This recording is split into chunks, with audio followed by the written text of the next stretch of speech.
Okay. 3. This blindness creates blind spots towards self and towards others. This is the Corinthians here. They do not see, because of their blindness, they do not see what's going on. They're arrogant about their money. They're arrogant about them following false teachers. They know they have some doctrine, and they think they're all that, not knowing that it was because of Paul's ministry, because of his great mental attitude, and because he was supported by poor churches when the Corinthians were affluent. And they do not see it, therefore this creates ingratitude. One thing about being ungrateful is that, first of all, you're blind towards the fact that someone is doing something for you, so that's ungratefulness. And secondly, you're blind towards the fact that you are ungrateful. So first of all, towards the object, someone's doing something for you, and you do not see it. That's ingratitude. You do not appreciate it. Secondly, towards yourself, you do not see the ingratitude. You're blind towards it. You do not know that you're ungrateful. This is a terrible thing. We do not know it, and we've all gone through this in a certain way. Okay, so that was point 3. This blindness creates blind spots towards self and towards others. Point 4. Towards self, the arrogance blinds the believer in that he thinks he deserves certain things. I don't know, think about it, such as good treatment from people. I deserve to be treated this way, and they should see me this way and that way. That's unrealistic expectation.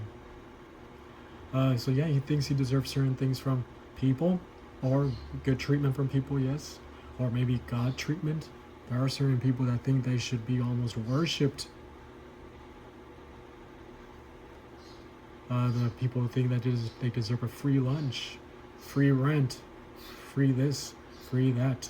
You remember when Bernie Sanders was running candidate, and everyone was all high on this democratic socialism and free this, free that, free this? It was a pandemic, an endemic almost.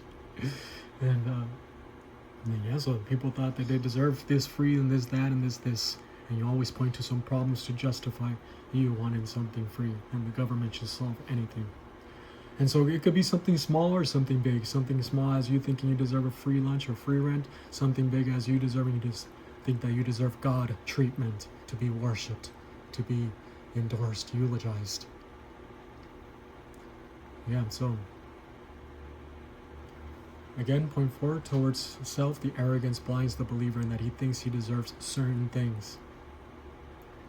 Point 5, continuing this self-centeredness creates ingratitude. Point 6, to the extent that his desires, so this ungrateful self-centered person, point 6, to the extent that that his desires, his deserved desires, so to speak, are not met, he expresses pouting, anger reaction, sorrow, self-pity, depression. And why do I put depression here? A lot of depression is often genetic. Not all of it, but a lot of depression now is because of unmet, unrealistic expectations. You have an arrogant expectation that you deserve this, then you must be seen this way, you must be seen as this, etc.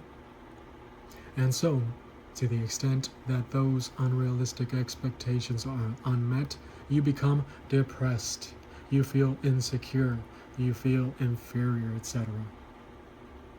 And enough of this will produce great depression. So a lot of depression has to do from our wrong decisions, our own decisions. I'm not talking about genetic depression. Okay, point 6, to the extent that his desires, his deserved desires, are not met, he expresses pouting, anger reaction, sorrow, self-pity, depression, many times jealousy, implacability, vindictiveness towards a person. But let's move on to point 7. When his desires are met, so his deserved desires are met. Point 7.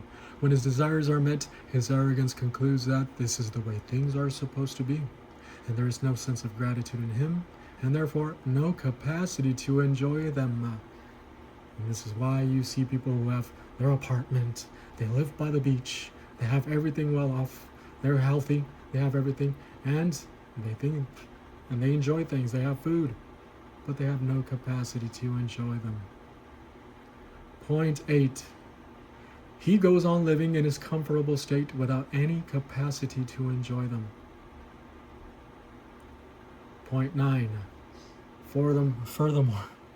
Furthermore, these blind spots do not allow the arrogant person to see what another person might be doing for his benefit, such as a favor. So we've arrived at this ingratitude towards someone else. The blindness. First of all, blindness towards yourself. That was point 4, point 5, point 6, point 7, point 8. But now towards the blindness towards others is in point 9. Point 9. Furthermore, these blind spots do not allow the arrogant person to see what another person might be doing for his own benefit, such as a favor. The other person who's doing something, a favor for that person, the arrogant person, could be a parent, could be the right man, a husband, could be the right woman, the wife. It could be friends, your childhood friends, your friends that are really there for you. Or it could be towards God. Even we express ingratitude towards God all the time. He's always supporting us, sustaining us. The reason why we're well off and you can sit down and watch TV is because you're okay. He's keeping you balanced. He's not allowing too much pressure to arrive at you, to hit you. If it was not for his protection, we would be dead already. We've gone non-compos mentis. So we depend on everything, every single part on his protection for us to be physically okay and mentally okay. Now, to the extent that we make wrong decisions, he gives us up to the cosmic system, and therefore it produces wrong results, terrible results, misery, unhappiness. Okay, so yeah. Point 10. Therefore, he cannot see both what the loving person, parents, right man or right woman, real friends or God, the loving person is doing, and his ingratitude toward the person. Okay, pardon me. So yeah, point 10. Therefore, the ingratitude person, the arrogant person, he cannot see both what the loving person is doing, and he cannot see his own ingratitude. Like I mentioned, you are not able to see what the person is doing. You're blind towards that. And furthermore, you're blind towards your own ingratitude. You do not know that you're being ungrateful. And this is, I don't know, you don't have to go too far. Just think about our attitude towards our parents. There they were supporting us, giving us this and that so that we could be well off. But the moment something went wrong, we pouted and we threw a tantrum. And we said, I'm going to get back at my mother. I'm going to get back at my father for doing this and for doing that. And we become ungrateful, not keeping in mind all the things that they did for us. And yes, parents are imperfect.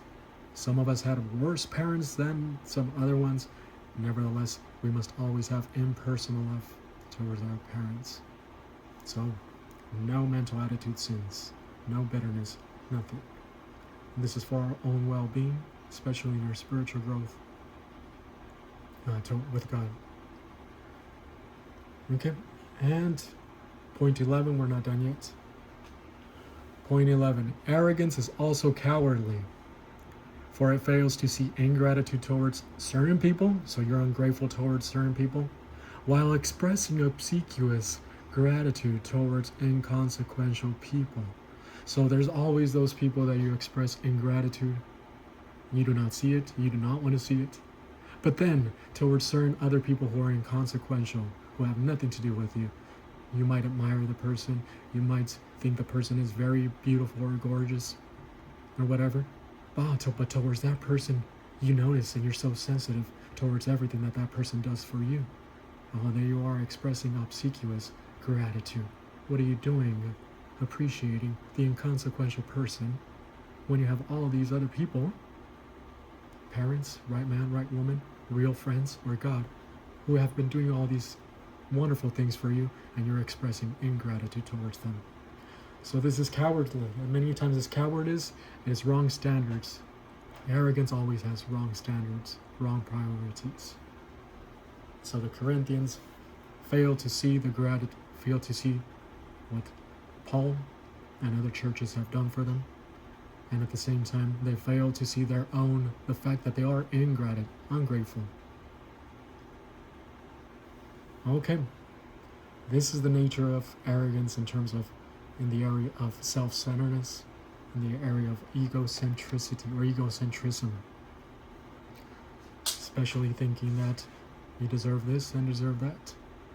And a lot of girls, when they grow up, many little girls are very insensitive. Oh, they're sensitive in other areas. Oh, highly sensitive. But in the areas where they're very, very insensitive, many times it has to do with the areas of, I deserve this, I deserve that. Give me this that I deserve. Give me that I deserve. And also, little boys do that as well. But usually girls are much smarter than boys. Us boys were still getting muddy and fighting and wrestling and boxing and all this. The girls are already thinking about mental attitudes, about jealousy. How can I get back at this person? They're way ahead of us in that area. It usually takes a little while for a man to be able to grasp these things. Okay, so we have a translation. We are in verse 8. I stripped the helpless, other churches, having seized every little penny for your service. So every little penny, remember, this is wages, compensation for Paul. But at the end of the day, is yes for Paul, but so that they can benefit the Corinthians for your service. Let's go back to verse 7. Did I sin by lowering myself in order that you may be elevated, promoted? Because I evangelized the gospel of God to your benefit free of charge? That's the question.